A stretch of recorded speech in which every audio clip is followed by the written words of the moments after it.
So thank you guys all for coming out this morning. My name is Kim Welk. I run Burro Base Camp. We are located in Kiowa, Colorado. We are a rescue that brings in donkeys from various situations. A lot of kill pen, a lot of auction house, a lot of slaughterhouse, a lot of owner surrender, some involvement with the law enforcement in neglect cases. But we bring them in, we do rehab to get them back to health and hoof health, and then we work on getting them so that they can be handled properly, and once they can be handled properly, then we adopt them out. Teaching you guys donkey handling is a little bit different here than it is at my place. Most of the donkeys that come into my place have never been handled or have been handled in a negative way, so their connotation with people is not positive. And so we work to break down the barrier and build the trust with the donkeys. Donkeys are very trusting animals. These guys have seen me several times, but most part I typically present myself pretty comfortably around donkeys, and so donkeys learn pretty fast that I'm okay to hang out, that I'm not here to hurt them, that I'm not here to cause problems. They feed a lot off of our energy and our hearts, so if you walk in to work with them and you're anxious and you're nervous, that's fine because that's part of the process. But the sooner that you can get yourself to be comfortable and calm and not worried about getting kicked and not worried about how they're going to respond to you, the better they're going to actually respond to you, because they're going to not understand if you're all worked up, why you're worked up, and they're going to get worked up too. So a lot of what we're going to talk about today is basic handling. I do all of my handling in a small area, which is why I built the pen. I actually start out even smaller than this when I start out with my wild guys, and that's 100% for my safety as well as the donkey safety. So until I know a donkey and until I know how they're going to respond, I'm not walking into a pen with a donkey. And so when I build this pen, I may end up using one or two, but I'm pretty sure it will come back to the food. Excuse me.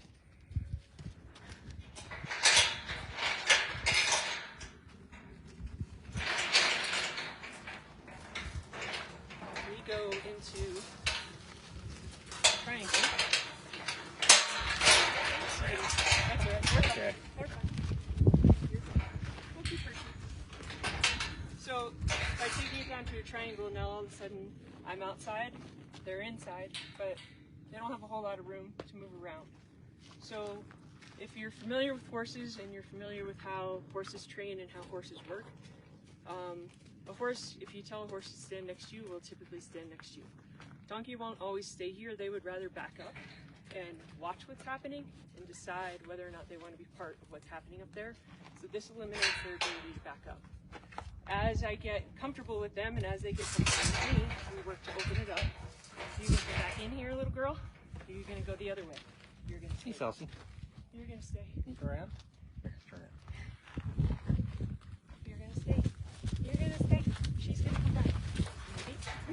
Maybe. She's like, but I'm missing food right now. This is not. She's like, yeah. We'll do it with her. So. Uh-oh. That's what she has to say about that. That's nervous. She didn't know why she was in and why everybody else was out. So very normal for them to do that, especially when they're with me at my place. We do a lot of that. It's actually a good thing when they release, because that means they let go of the breath that they're holding. At my place, I do reward with food, because if I can get them where they're comfortable enough to eat, I can see their mouth moving, they're not holding, that eliminates tension, and it releases a lot of stuff. So my guys get fed the whole time that we call a training session. I'm not going to feed these guys the whole time because they don't need to be fed the whole time.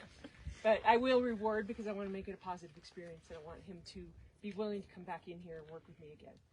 So everything that we associate with this pen, we want to be positive, and this pen right here becomes a super helpful tool in the event of an emergency, in the event of a necessary evacuation, in the event of a whole bunch of different things. So we have all of our pens set up to a funnel, So I have a bigger area of pens that I can get everybody squeezed. But I have 39 donkeys in a pen, and I can pull the one donkey that I need if I have somebody that's sick or needs immediate attention. In the event of evacuation, things like that, we're in real fire risk country. If you had fire and you were trying to chase them through the entire pasture, obviously it's not going to work overly well for you. So some of what I'm going to teach is get these guys to move around. And when we do that, and ultimately ending up in a pen, my pen is built in the center just because this was a good place for us to have it, so that you guys could all see and be around the outsides. But typically I'll have my pen built up onto a natural barrier, so I'll have a fence that I can work with, and that way if I need to push somebody in, I can use the fence along the way in order to get them to move. I'm used to donkeys chewing on my stuff. So in the event that you're trying to move, if Dale were having to load up and we were having to do a mass evacuation, they have the big catch pen up top where the two new guys are. That's a pretty good funnel, and so they're pretty good at pushing around here, using the building as a barrier and pushing into that pen. You close down the pen, all of a sudden they're in that smaller area instead of this big, huge, large area. They can push one more up to where the gates are in that pen, and you're down one more, and the trailer can actually be back straight up to that gate, so we can load straight out of that chute and do pressure from behind. Donkeys move with pressure from behind. We don't want to necessarily get in their face, try and push them. You saw when Salsa was trying to get out, like if you get in their face and try and push them, they're like, why are you trying to hold me back? They're going to push forward through that. So I'm not going to force her back in, but you want them to kind of walk, and you want to not impede their ability to see where they're going. Donkeys have pupils that go horizontally instead of vertically, and so when they get to something like a shadow from this fence that looks like a big line in the ground, it may look like a trench to them. So if they're slow to process something going over something, you need to help them have confidence to work through those things. And so some of pushing behind is allowing them to see that stuff, but know that the pressure's coming in from behind. We're not trying to pull them across something that they don't know what it is. Questions so far? So they see things like that shadow, like cow grates. Correct. Okay. Yep. Yep. And so if you're familiar with pack burro racing, that's the best place to display it. They paint the finish line, and the winner of the race is the donkey's nose, not the person who crosses the line. And all of a sudden the donkeys hit the line and they screech to a halt because they can't see, and then you'll watch them do these big royal jumps over the top because they don't know if they're jumping a river or a stream or what they're trying to go over. So they feed tremendously off of you. So like I said, the confidence and your heart palpitations, showing them that you're calm through your touch, they're going to trust you through environments like that. So when you're out walking, if you're walking in a parade and something makes a big spook, you know, a big noise, the motorcycles that make the big noises, that would be an occasion where volunteers are holding onto a donkey. If you go, ah, they're going to go, ah, and they're going to run, right? But if you're calm and you're like, it's okay, we're okay, keep working through it, don't make a big deal about it, they're going to keep going with you because they're going to see that you didn't respond to it. So the more even-keeled you can be, the better. These guys are obviously exposed to much more as far as outside environments. When they're out in town, they see cars, they see trucks, they see things backfiring, you know, they see the parades, they see all the activity of the people. And my guys don't necessarily see any of that. So we come up, when I bring my boys up to Cripple Creek, that's the first time they've seen concrete. And so we can spend 20 minutes getting out of the trailer when we arrive because they don't know what that is that I'm making them jump into. And then I work with them always on the first morning that we're up there to go down to the pancake breakfast. It takes us another 20 minutes to get off the curb to walk into the street.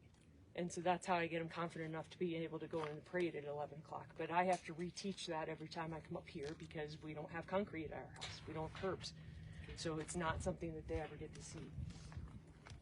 The more that you can be around them and the more that you can desensitize them to anything, I don't cater any of my life to my donkeys, the donkeys cater to me. So when I go in the pens and I feed in the morning, when I'm in there cleaning, scooping pens, if my phone rings, my phone rings. I don't try and silence it. I don't try to hurry up and make it stop. I have volunteers that listen to music. The donkeys like to listen to music. You know, if I take a sweatshirt off, the sweatshirt goes on somebody's back, and they all watch and decide if they're gonna die or not, and a lot of them freak out, but that's how we desensitize. I always have stuff hanging out of my pockets. They usually chew on my belt, but I don't change anything about myself in their environment. I walk in confidently, and I walk in doing what I'm intending to do. I don't make any movement. I actually move more around my rooster at my house than I do around my donkeys. My rooster is evil. Question? No?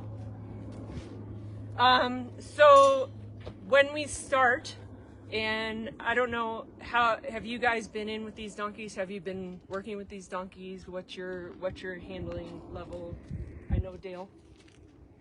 How much do you see these guys? How much do you get hands on them?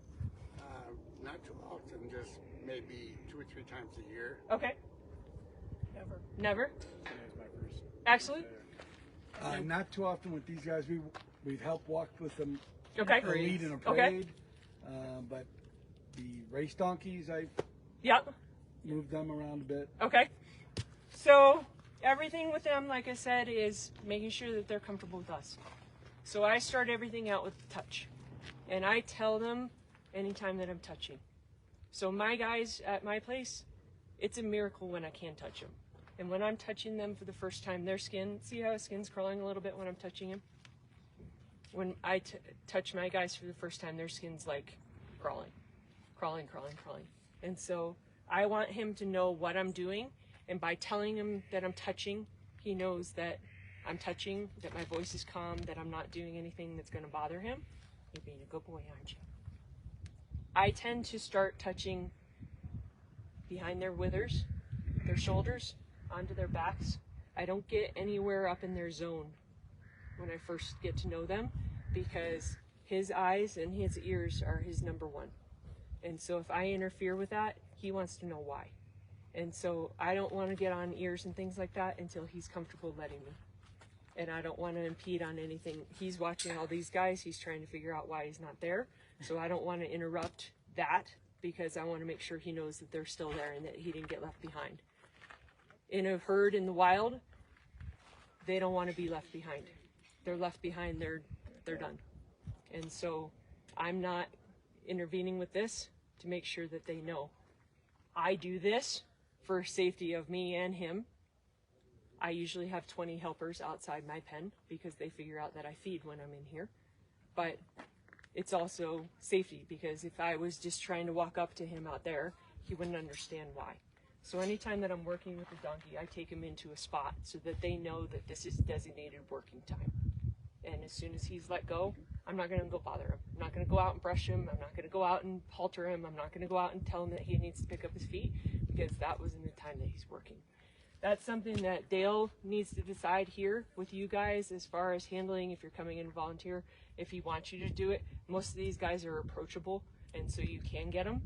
But they're going to be more reliable to you and more consistent to you if you set them up for success and they understand what they're supposed to have happening. And so if you're just coming in to visit with them and you want to brush on them a little bit, absolutely that can be done out there. But I would say halter or above, if you're getting into feet and things like that, it should be done someplace that they expect it to happen so that they know why it's happening and what's supposed to be happening. Touching, obviously, not a problem. I'm pretty sure that I can get hands on every one of these guys because at this point they know me. But it's something that you need to take your time. You have your gloves on. I love that. I don't actually have my gloves on, which is shocking. I wear my gloves all the time. I wear my gloves summer, winter, spring, fall, because my hands are always cold in the winter, and I don't want them to be scared to death of the glove the first time I put it on. And so if I do all my touching right now with gloves on, they're used to it. If I put, coat on, things like that, I don't want them to be scared of me once I'm dressed up like the Michelin Man, because I'm coming out dressed up like the Michelin Man when it's cold. So anything that they can get used to, that you can desensitize to and through, expose them to it as much as you possibly can. So at this stage of the game, I do everything in a routine order. Donkeys are smart. They're very, very smart. They know routine. They see somebody pull up there, they all go up there. They see somebody pull away, they all come back because they know that there's no treats anymore. They know. They're smarter than we think they are. They definitely don't get the annotation of the personality that's attached to them. They're way smarter than horses. They're actually brilliant animals. So if they don't understand, that's when they become stubborn. It's not that they don't want to participate, it's that they don't understand why. And so you've got to work them through and set them up for success so that they can go to the next step with you.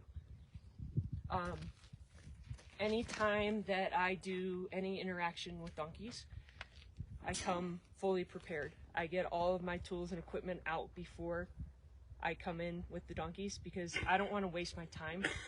At my place, I have a 10-15 minute window before their heads explode and they can't take it anymore. And I've got to release them before we get to that point because otherwise it's a negative experience that gets carried on down the road with them. So I want to make sure that it's positive. I want to make sure that they end on a good note, and I want to make sure that they're out before I lose their attention so that next time we can go a little bit further. These guys, for the most part, know routines and know how to halter and know how to do these things, so I can work through them pretty quickly. Hershey's a good donkey all around and will just hang with us. So I'm going to take advantage of them as long as I can. But I do touches first. I always walk in and touch.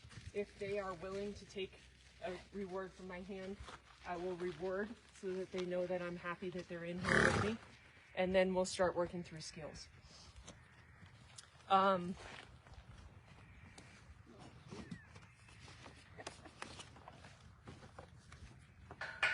This is a rope halter. I don't know if you want to get me one of your halters so that I can show the difference between. You want one? Yeah, please. We use rope halters at our place. This is called a 4-knot rope halter, so it has 4 knots across the top. That goes across the nose. The knots actually apply pressure, and so they don't like that. They don't like the feeling of the pressure, so it helps to teach them pressure and release.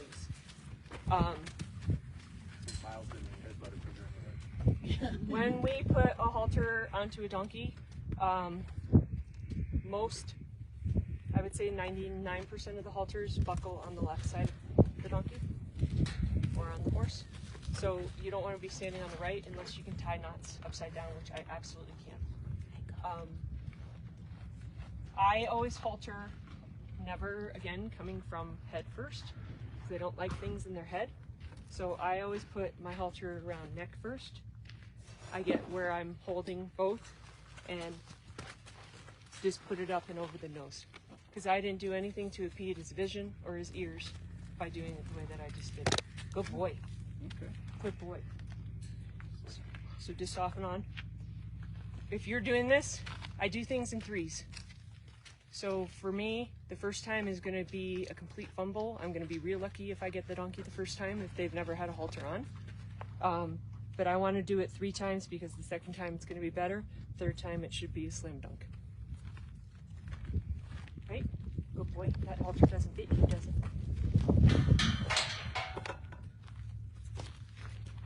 This is a nylon halter. Same concept. Here's your nose hole. These tend to run a little bit big on donkeys, which is why we don't use them, because I need control of my donkeys more than these guys need to be controlled. Same thing. I'm coming at them from behind.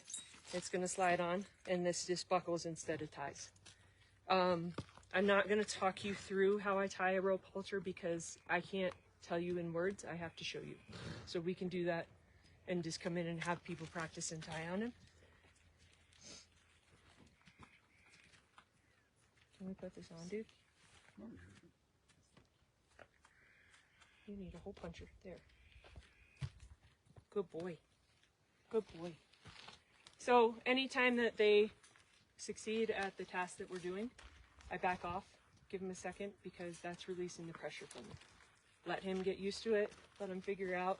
He's not fazed by it. but I want him to understand.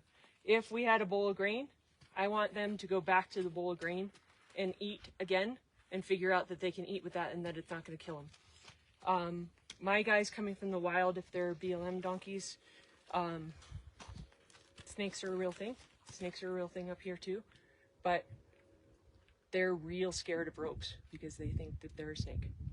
And so I can have a lead rope go on the ground and I can have 20 donkeys that are coming after it to try and kill it. So I need to know if they're going to react or respond.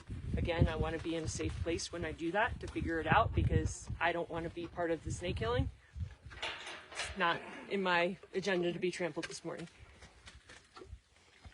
So would you normally have the smaller pen, the triangle? I do triangles always until I am comfortable enough to know that I can stand next to her.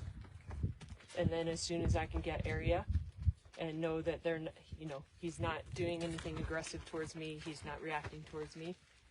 I don't know at the beginning if they're going to bite, if they're going to kick, if they're going to react to my ropes. So I assume always until I know that I'm safe. I work faster with these guys because I see them all the time and I handle them on a regular basis.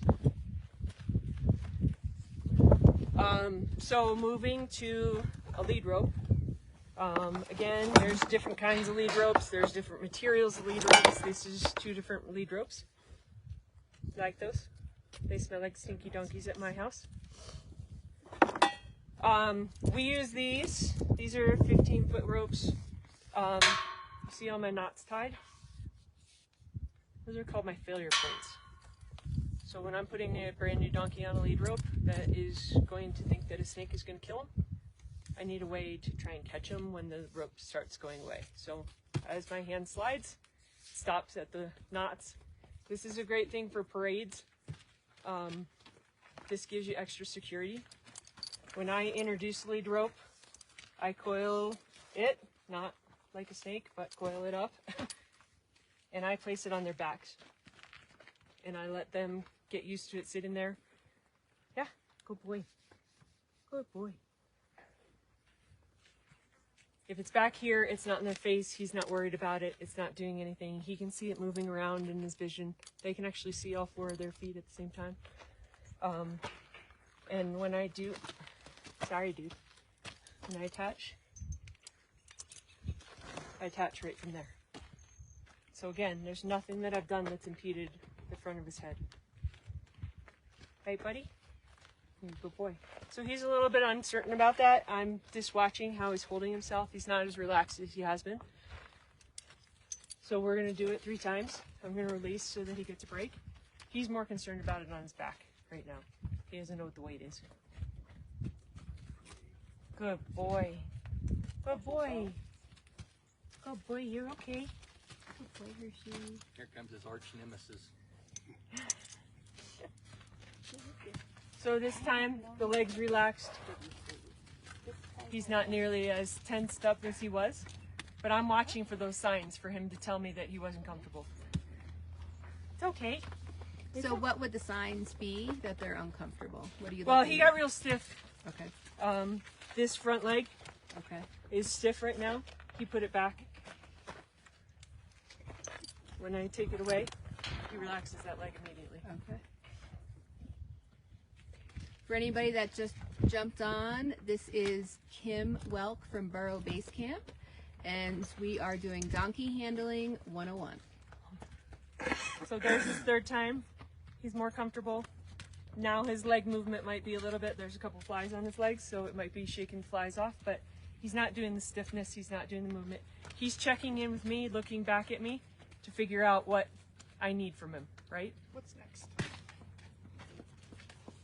So I'm going to take the rope all the way off because that was a little bit stressful for him, and just give him a break. You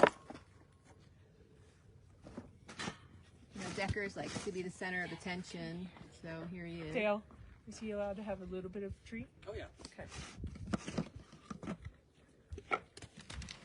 Good boy, Hershey.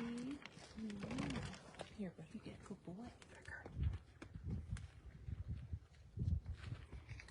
So again, he's being a good student, so I want to make sure he knows that I appreciate what he's doing. He knows that I come with the vet and farrier most of the time, So I'm sure that he's waiting for that to happen. And it doesn't usually end all positive with me being here. I'm a bad cop a lot of the time. I like when I have friends, though. We appreciate you, Kim. Okay, so halter, buckling from the left side. Once the halter's on, these guys are pretty comfortable with the halter. I undo things. So if we got to the point of the lead rope and he just wasn't comfortable anymore and we needed to be done, I would back him out of where we just got to. So it would be lead rope back off, halter back off, a touch, and then he can leave. I don't want him going to the door and running. I want him leaving on my terms.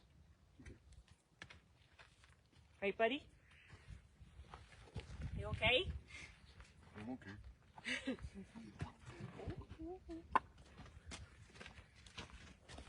Check in on.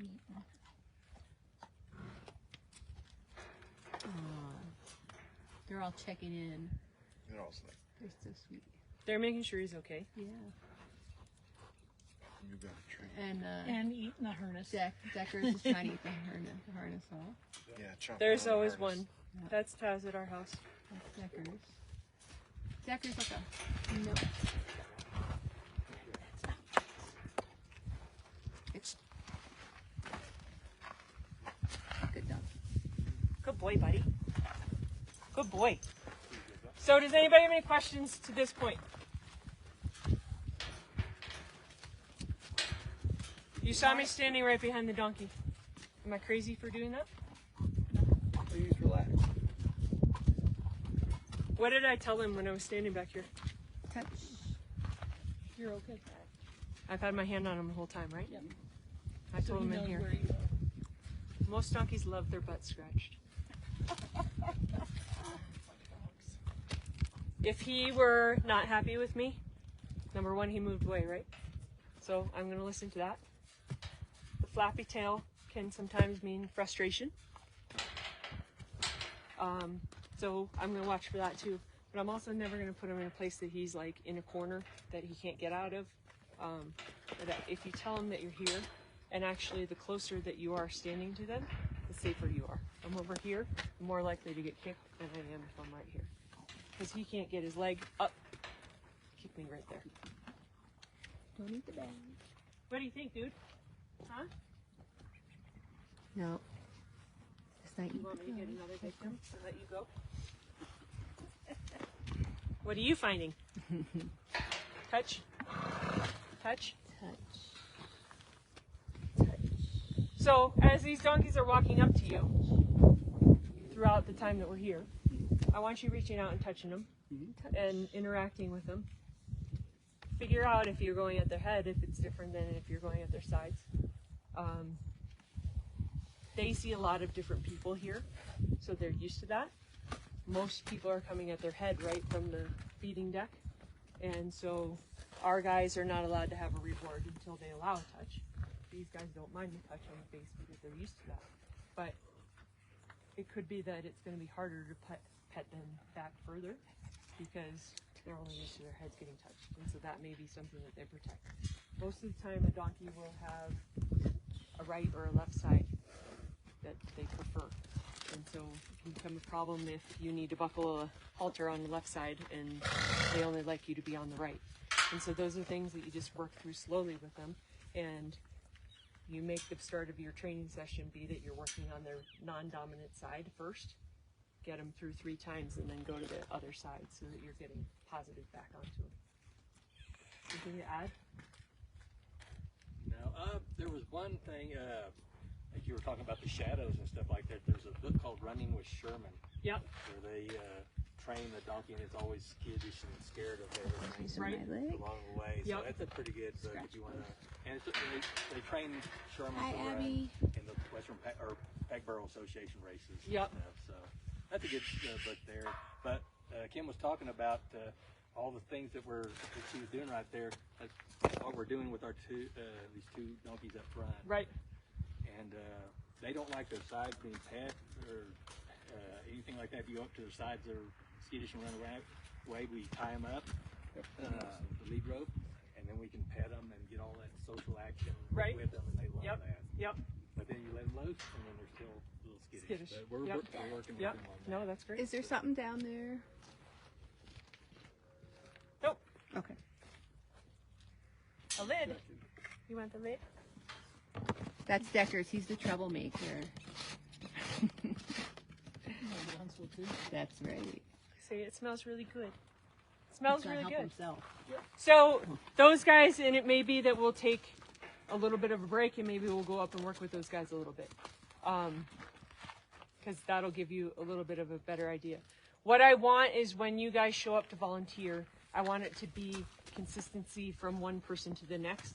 I also want it to be that you know and you're comfortable, so that if there's one that's harder, I would love to see from the vet farrier team side of things, the day that we don't have to sedate all these guys to get trimmed, because they're here and they're handled enough that we should be able to get them to the point that they're no longer scared. We sedate to trim for safety of the farrier and the vet, as well as for the safety of the donkey, but it gives us the time that we need in order to be able to hold their feet up, because they're not comfortable holding. And so if we work that they're getting volunteer attention and they're getting consistent work, it's amazing how fast they turn around and how fast they'll learn that stuff. So if it's something that can be practiced routinely, it'll be a game changer for all these guys, and they'll feel a whole lot better because we won't have to intervene quite as much as we do. So pressing on, I'll keep pressing with him, and then, like I said, I think we'll take a quick break and we'll go up with those guys because I want to get hands on them. So I'm going to go back to the halter. Hey, buddy. Coco's being a good student. You being a good student, Coco? It's okay. It's okay. It's okay. So, I always do anything related to the feet with a halter and a lead rope on. I don't ever just walk up to them and expect them to pick up their feet. I have my babies that I do, but even they know, like, this isn't when we're supposed to do this. And they're 2 now, and they're starting to get to the point of, like, why are we doing this, Mom? Because we're not in a halter or lead rope, so it's not the time that we're supposed to do it. So I put a halter and a lead rope on. When we start to work with legs are obviously the place that, as people, we're the scared of the most, because donkeys kick. Donkeys are known for kicking. We don't want to get kicked. It hurts, leaves bruises. So everything that we do, my approach and everything that I teach my volunteers is safety first. So I don't ever want to put you in a position that you're not comfortable with. So if you're not comfortable picking up feet, don't make yourself a person that picks up feet. You don't have to be a foot picker upper. There are plenty of other jobs that can be done at the donkeys. If you're not comfortable picking up feet, don't do it, because you're doing a disservice to them, because they don't understand why you're scared.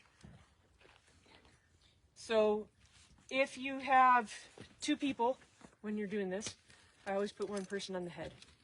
And that one person can hold on to the donkey or hold on to their head. But that person controlling the head for me is making sure that I don't get bit.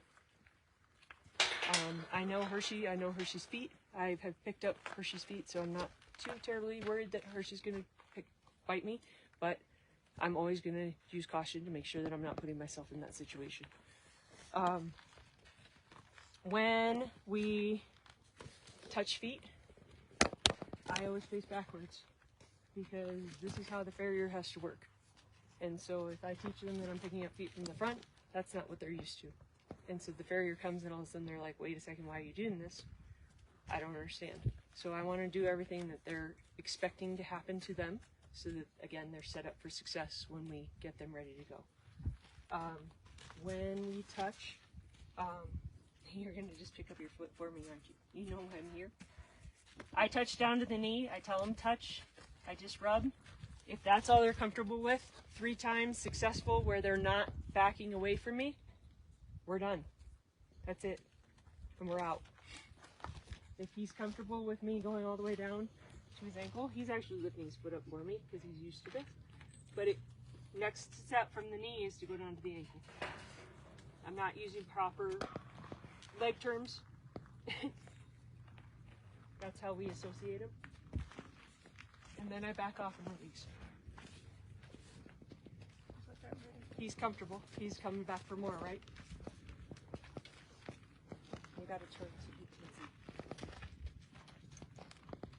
So at this phase, now, I'm gonna ask him to lift, okay? When we lift their leg up, the tighter that you hold it up, it's actually more comfortable with them, for them, if it's up in the air and kind of compact on their leg. If you hold it down and lower, we don't always tend to stand straight, and so any movement is pulling on their hips and on their joints up here, and it can be uncomfortable. So if he's moving around, something's not right. It's okay. It's okay. It's okay. Good. So once he stops fighting me, I'll give him his foot back. If he's fighting my hand, I'm going to hold it until he stops. A farrier needs 2 to 3 minutes on a hoof to get all the way around. And so if you get them to the point that they can hold their feet up for 2 to 3 minutes, your farrier will be your best friend for the rest of your life. Right, buddy? You hold your feet up all the time, don't you? So I would repeat it. Do you see that I'm kind of pushing into him a little bit? When he was initially standing, his feet were together. We're standing with our feet together and somebody lifts up a foot. We have to shift in order to get our weight to the place that we can balance, right? They're no different than us. And so if I see that his feet are lined up like this, I'm hip checking him a little bit so that his feet move. And he's taking the weight off of this leg so that I can lift the leg. If he has the weight on this leg, I'm not lifting this leg. It's going to be planted in the ground and there's no way I'm getting it up, and it'll be the heaviest thing you've ever lifted in your entire life. Good boy. I always let it down softly so that they can position it how they want it. This is a hoof pick. When you lift the foot, lift. Good boy. There are kind of natural grooves in their feet, and we can look at this closer. But you just, with the hoof pick, just follow the natural grooves. You're not out to get everything out of their feet. You're just out to clean out. If he had a rock or something, it would come out. It's typically smelly. You got some stinky feet, dude. Set it down gently. You want that one? You can work around fronts to fronts. You can work yourself all the way around, whatever you're comfortable with. We'll talk about the backs a little bit more. Hi, buddy. Kim, are they all unique in regards to Yes. all front or left, right? Not necessarily. I would say it's more farrier training. Most of the farriers I work with go in a circle. Sometimes we'll do the backs first if we know that we're going to run out of time. So ideally, I didn't want him throwing his foot back down. He needed a break. He was shifting. I could feel him falling down the hill. I couldn't get his foot down fast enough. Let's lift. Let's lift. You lift. So you can see just kind of the grooves that are there. If you're getting little bits of white stuff, that's okay. That's their hoof sole. And it dies just like, you know, the tops of our fingernails and things like that too. We got one more time, dude. You gotta go 3 times. 3 times. Good boy. So even if we're not ready to clean their hooves, if we get an opportunity to stroke their legs, Just touching all the way down, tapping. okay. You can take the hoof pick and beat against that so that they get used to the sound of metal. That's helpful. Okay. Like I said, it doesn't matter. Right. Your level of comfort. If you are completely and utterly uncomfortable with getting down there and having your head down that low, a rope with no knots, and this is a different fabric than my other rope. It's a little softer, so it's not uncomfortable for them. This is going to be weird to him, so I don't know how he's going to respond, so I'm going to watch, but fold it in half so that you have a loop. You can feed it through the leg, and then feed the rope back through itself and let it just slide down. You want it to be sitting below their fetlock right there, so, and then you can just tell him lift. Now I'll send his legs up. He's learning to hold his leg up. I'm standing normally. Nobody's in danger right here. He decides he's uncomfortable, we can set it down, we can lift. Good boy. So this is a great place to start if you're not comfortable. It's the hardest part about this is getting the rope through the leg, getting the rope off. Once you have it on, you just have to loosen it enough and they can lift up out of it. They can just step out of it. But that's the hardest part about using the rope, is getting it back off. So, Well, I was more thinking just as we start to get them used to Yep. touch and stuff. Yep. That would help the farrier. Huge. Yep, big deal. It's a big, big deal. So, no matter who the donkey is, 99% of the time I do a rope to start with on the back, because I don't want to find out how they're going to respond. The other thing is that we use what's called the safety lift. Sorry to keep putting it back. I want you going down the front of the leg and touching on the front, because if he decides to kick right now, the only way he can kick is backwards. And my head and my arm are not down there to be part of the kicking process. So this is the safety lift. Again, we're stroking down the front. Same thing, you saw him release his weight. He's lifted right there. If he decides to kick, the only place he's kicking is straight out of my hand. Okay? He's not going to come forward and cow kick. He's not going to side down because he can't do it from the position that we're in. Okay? Here's your rope again, right? We make a loop.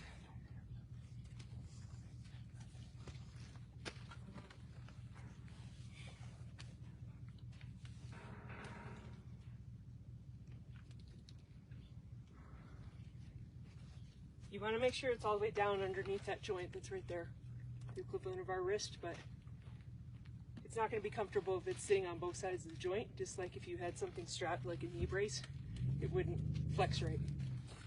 So from here, we can tell him lift. Hershey lift. Good boy. Okay?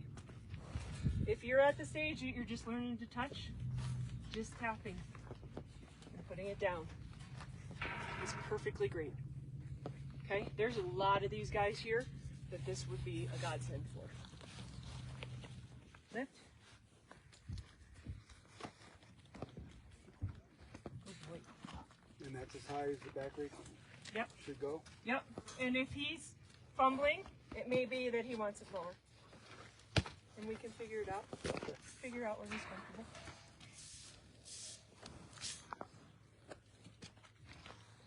So that's going to be the hardest thing for anybody. As far as a volunteer, as far as anybody handling donkeys, the hardest thing in the world. I owned donkeys for probably 4 years before I was confident picking up hooks. It's natural. Right? Like, we know a donkey's going to kick us, and why would you put your head and stuff down someplace? Why would you be a farrier? We love our farriers, don't we? Are you That okay? was not nice. Jackers. So, they have 4 feet. He turned around on me. Make sure I get the right back foot. The other thing is that if you're new to this and you're starting to volunteer, pick a Hershey, because you know that Hershey can do this. And Hershey's patient, and Hershey will let you work to get yourself comfortable before you go find Wendy and decide that today's the day that Wendy's going to do this. Good thought? Guessing Wendy doesn't like her hoof stuff. Not a ton. There's probably a few more that can go up over this. So here's lift. Good boy. Here's lift. Lift. Good boy. So if he kicked right now, The only place he's kicking is straight away from me, right? Yep. There.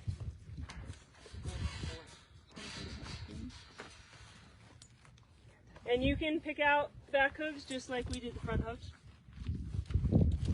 He gets his feet done a lot, so I'm not worried about his feet too much. So, do you need some fly spray? Do you want me to fly spray you?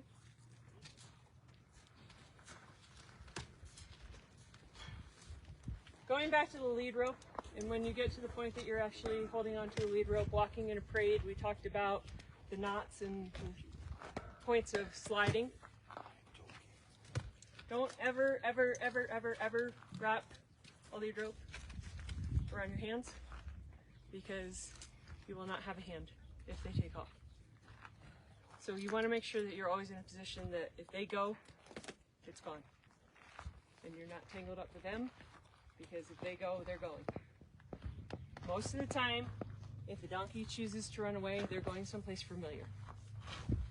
If they see a piece of green grass, they're going to stop at the green grass, because they're going to stop to eat. So don't panic. They're not like a dog. It's not the breakout of a gate. Like, they're not going to go. They're going to go someplace they're familiar. So if they were at the parade and they got loose, they would probably go to the pen at the jail museum, because that's where they know. They go someplace that they felt safe. If they have a halter and lead rope on, it's fine. They may get tangled. We know that they have it on. We're not going to leave it on for days and weeks and months. We're going to figure out where they are, and we're going to get them to a safe place where they feel comfortable, and we're going to get them to a point where they're okay for us to approach to get it off. But do not ever attempt to hold on to the water ski. Everybody's parents, when you learned to water ski, told you not to hold on to the rope, right? We all held on to the rope and you get waterlogged once, and that's about all it takes, right? Same thing with the donkey. You get waterlogged once and you're not going to hold on ever again. So just make sure that you're not wrapped. If you are concerned about controlling a donkey on a lead rope, I always walk my donkeys from here. Again, nothing wrapped around my hands. But I am a whole lot stronger right here than I am right here. And so if they take off on me and I'm holding on to this right here, this is gone really, really fast, because I'm very weak in my upper body. But if I hold on here, I can dig my legs in and I can pull and I can push, and I've got a much better chance of getting them to stop. Again, if I lose them, it's going down, okay? And I go surfing a lot at my house. It's the only way I can teach them. These guys are pretty good about a lead rope, but again, it's a control thing. So if you're in a parade environment, you're someplace that you're anxious because it's really loud, there's a lot of people, it's really noisy, put them here. You're in control, you're comfortable, and you can hold on to them a little bit better. Questions there? Hershey's been a very good student. So Hershey, we back it out. Everything we did, right? The lead rope. Not that small. Halter. Do you always reverse in the order that you? I do.